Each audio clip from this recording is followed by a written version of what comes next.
ladies and gentlemen, next one, immediate gentlemen. We'll be taxiing for the next few moments. Please do remain seated with your seatbelts fastened until the aircraft comes to complete final stop.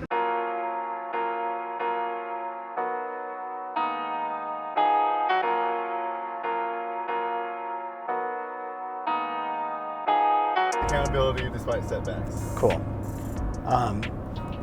So I know a lot of people set out an intention for 2018 to be their best year ever.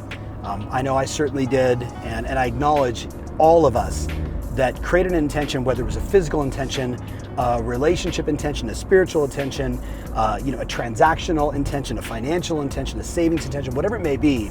But what I know is this, that we all get stopped. We all have moments, we all have setbacks. And the question is, what do you do, right? So recently, post the summit, my wife and I were at a place called Big Sur, and it's a magical place in California, Northern California, outside of Carmel. If you haven't been, you should absolutely go. And we're there and we're hiking, and it's very active, and it's kind of a post event, decompression, if you will. And while we were there, we went out on a hike, and I was so pumped about this hike because it was so beautiful. But we made the mistake of getting off the beaten path because I was so excited about being off the beaten path and how powerful that could be, right? To not always just follow the path that everyone else goes on. Except in this case, I ended up with poison oak. And if you've ever had poison oak, you know exactly what happened. I got it, I didn't recognize it, I did everything wrong. And of course, like a week later, I have hives and rashes, and it is just horrible. Why am I telling you this? Because I set an intention this year to work out in the gym, physical training 250 times. And I have been tracking that on my Instagram story. 1 of 250, 2 of 250. Now, this morning, 175 of 250 with about 110, 112 days to go this year. And I went for the first time all year with 6 days that I couldn't work out of my normal Monday, Tuesday, Wednesday, Thursday, Friday routine. And I have to tell you that I was slightly depressed. I was starting to question, am I going to be able to do it? And I know we've all been there before. You're on pace for your goal. A transaction falls apart. An assistant quits. Something goes wrong. You get derailed. It happens. It's not, are you going to get punched in the face? We're all going to get punched in the face. The question is, what are you going to do when you get punched in the face, right? So very quickly after a 15-minute pity party, which we all have now and then, myself included, I sat down, looked at the calendar and said, how am I going to make it up? What would I have to do? Is it 2 days? Is it, increasing the number of days I'm going to work out, X number per month to achieve the goal? And at the end of the day, setbacks are just opportunities for you to refocus. That really should be your mantra. Setbacks are an opportunity to refocus, to replan, to recommit. And guess what? I'm gonna hit the goal, just like you can hit the goal. There's still time. There's still time between now and the end of the year for you to achieve something fantastic. The question is, how do you need to up your accountability? Like, what's the ideal cadence? For me, it became every single day on Instagram. And I know for all of a sudden 6 days, people are like sending me DMs like, whoa, what happened? Ferry, are you out? Like, what's going on, right? And I had to go on there and literally say, I've been unable to train for 6 days. I got poison oak, but now I'm back. Setbacks are an opportunity to reset your goals, to refocus and recommit. That's what it's about.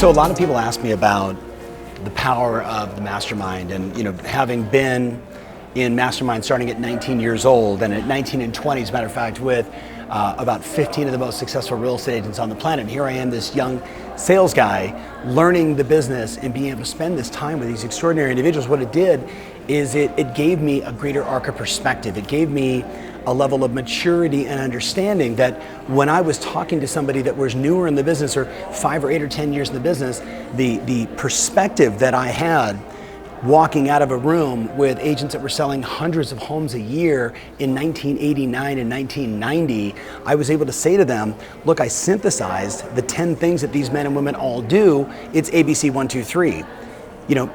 Without something like a mastermind, you never get the exposure to what other people are doing at a deep level over time. You get to go deep and wide versus, meeting with people now and then and just kind of picking a little bit of like, what's this person doing, how they doing it.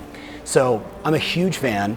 The origin of it really for me was reading Think and Grow Rich, and I think anyone watching this has probably read Think and Grow Rich and probably watches it, reads the book at least once a year, because that would certainly be the recommendation.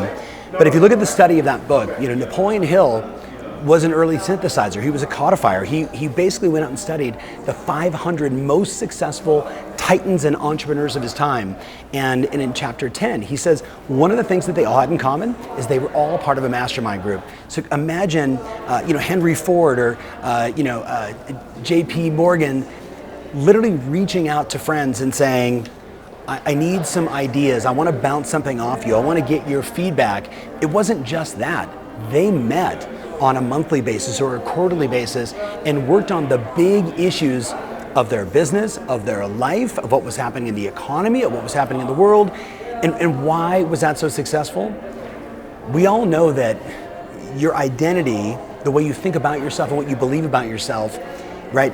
Your perspective, right, can be limiting. So if I can meet with 3, 4, 5 other women and men and get their perspective on my problem, their input on my problem, their experience on my problem, even if they're not inside my industry, life and business problems are life and business problems. If I can get their perspective, I can glean from them, I can learn from them, I can execute faster, save time, save money, and at the end of the day, not have to reinvent the wheel.